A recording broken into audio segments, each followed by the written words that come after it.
Welcome back to our part 2 of how to make a soy candle. We're now going to finish off what we started. Okay, what's up next? So now we've set up the glass, we need to check the temperature of the wax. So use your glass thermometer that came in your kit. So you want to melt the wax until it's about 85 degrees. So just pop that in there and we'll read the temperature. Now, if you're going to be making lots of candles, I like to use one of these. This is your infrared thermometer, and these are just so easy, much easier than a glass thermometer. They're only about $30, and you just point and shoot. Okay. 74 degrees. So you can melt your wax up to about 85, 74 is okay.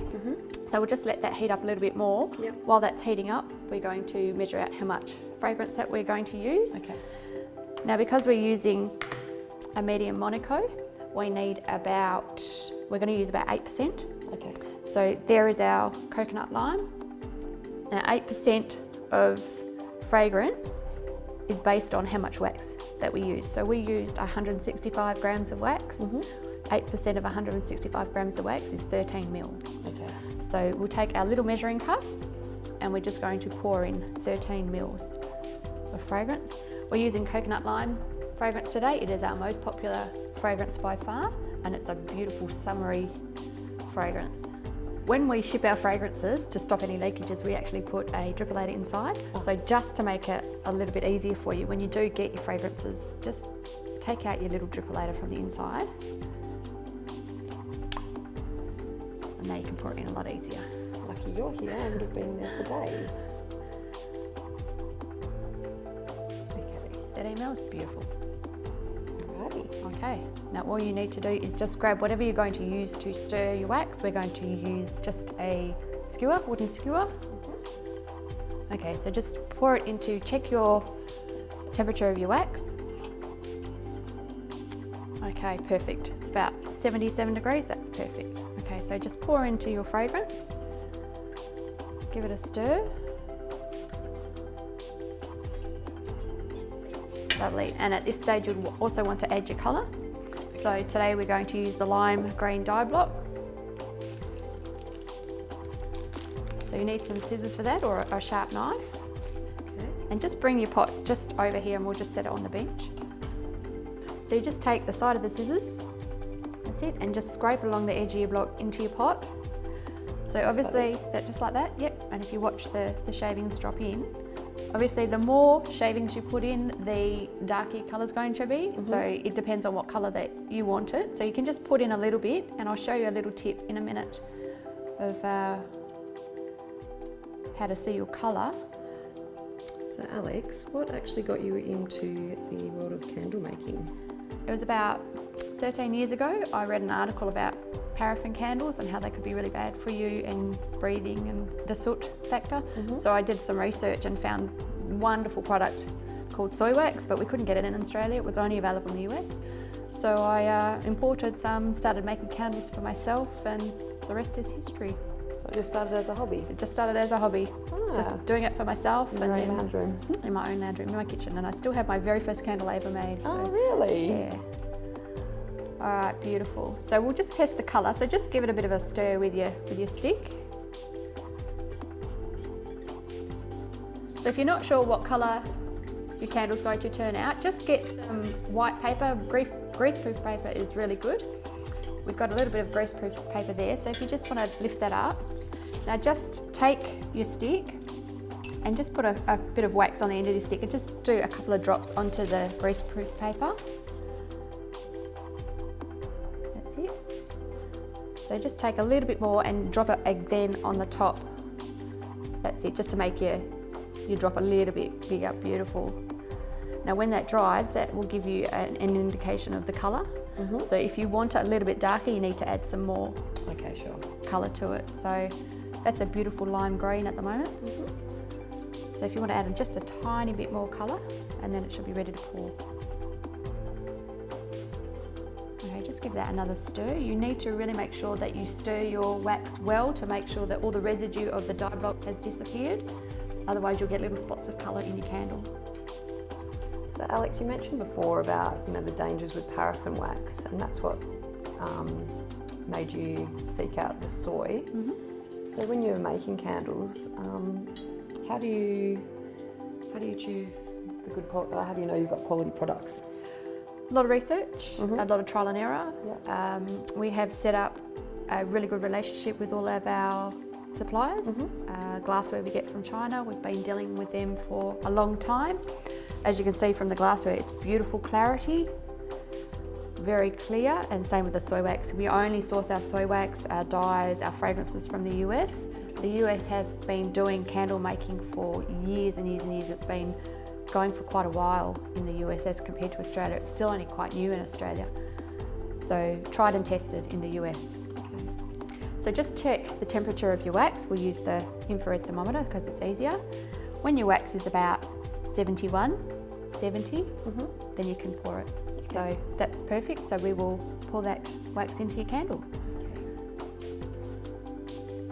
Is there any particular way that you do this? Just No. direct in, don't need to tip the... Don't need to tip it, just leave your glass flat, just tip it down the side. And just for cleaning up purposes, it's a lot easier if you don't get it over the wick bar holder. Shaky hands. Beautiful. Now just after you've poured it, just make sure you haven't knocked it, just look back over the top and make sure that your wick is still centered. Yep, looks good. Okay, that's it. That's your first soy candle done. So all you need to do now is let it set. We recommend leaving it to cure for about 2 to 3 days. That lets the fragrance set inside the wax, and then the throw when you're burning it will be a lot stronger.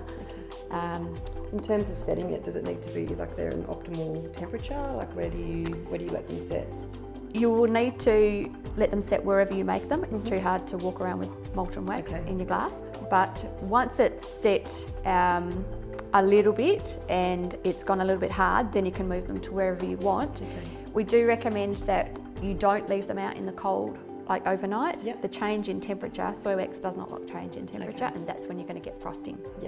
So once you've made your candles, they've dried a little bit in the afternoon, put them back in a box or a cupboard overnight and let them cure in the cupboard. And you just mentioned frosting. What is frosting? Frosting is like the blooming that you get on chocolate. It's that white powdery look. If the candle gets too cold, the soy wax contracts and it crystallizes. So you can stop it by your pour temperature around about your 70, 75 mark, and then also not leaving it out at night to get cold. So once this is dried, then we can then come back and cut the wick. So here's one I've prepared earlier. So this is one I have made 2 days ago. On the top there, you can see a little bit of frosting. So that's what would occur around the whole outside if it got too cold. And then when I'd made them the first time, it looked as if they had come away from the glass. So is that what that is as well? That's called a wet spot. That is also the cold. So that's when your wax is contracting and shrinking, and it will pull away from the glass. So like this one, this was left out overnight, but obviously it didn't get too cold, so it didn't wet spot. So if it doesn't wet spot at the beginning, there's a good chance it won't for the following weeks. So sometimes it will happen, sometimes it won't, but it's nothing to worry about. It's just a visual thing. So now that it's all dry, we just need to trim the wick. You just need about 1 centimetre just to give yourself a good flame. But it's a self-trimming wick, so even if you do it a little bit too long, it will just burn away the excess until it reaches the melt of the pool of the wax. So just pop your scissors in there and just give it a quick trim. About there? Yep. So beautiful, that's your first soy candle. Done. Lovely. So Alex, how do you think I went today? I think you did an excellent job. That is a beautiful candle, and once it's fully dried, you'll be able to see just how wonderful it looks and smells when it burns. That's fantastic. Great. And so we obviously worked with the kit today. If I want to continue, where do I go from here? I don't want to have to buy another kit, obviously. So how do I progress? So on the website, when you go and have a look, we've got lots of choices of glassware. And when you click on a particular glassware, we give you a rundown of how much wax you will need for that glassware, Okay, sure. and also what wick you need to start with. And in our help section, we also have a little tool to help you work out how much fragrance you will need. So everything we've done today, you just need to apply the same principles to whatever glass that you're using. It just works the same way. Yep, all right. I'm pretty proud of my achievement today. So how can I share this with the world? We love to see what people have done Yep. and all of their creations. So you can upload it to our social media. Yep. We have Instagram, Pinterest, Facebook. We also have a blog with videos and other helpful hints and tips. Great. So we would love to make some more videos. So if you enjoyed our video today, please hit like and subscribe, and we would love to bring you some more in the future.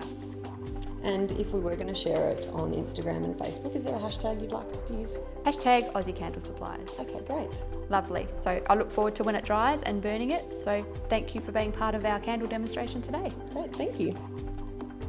Thanks for watching, and we'll see you next time.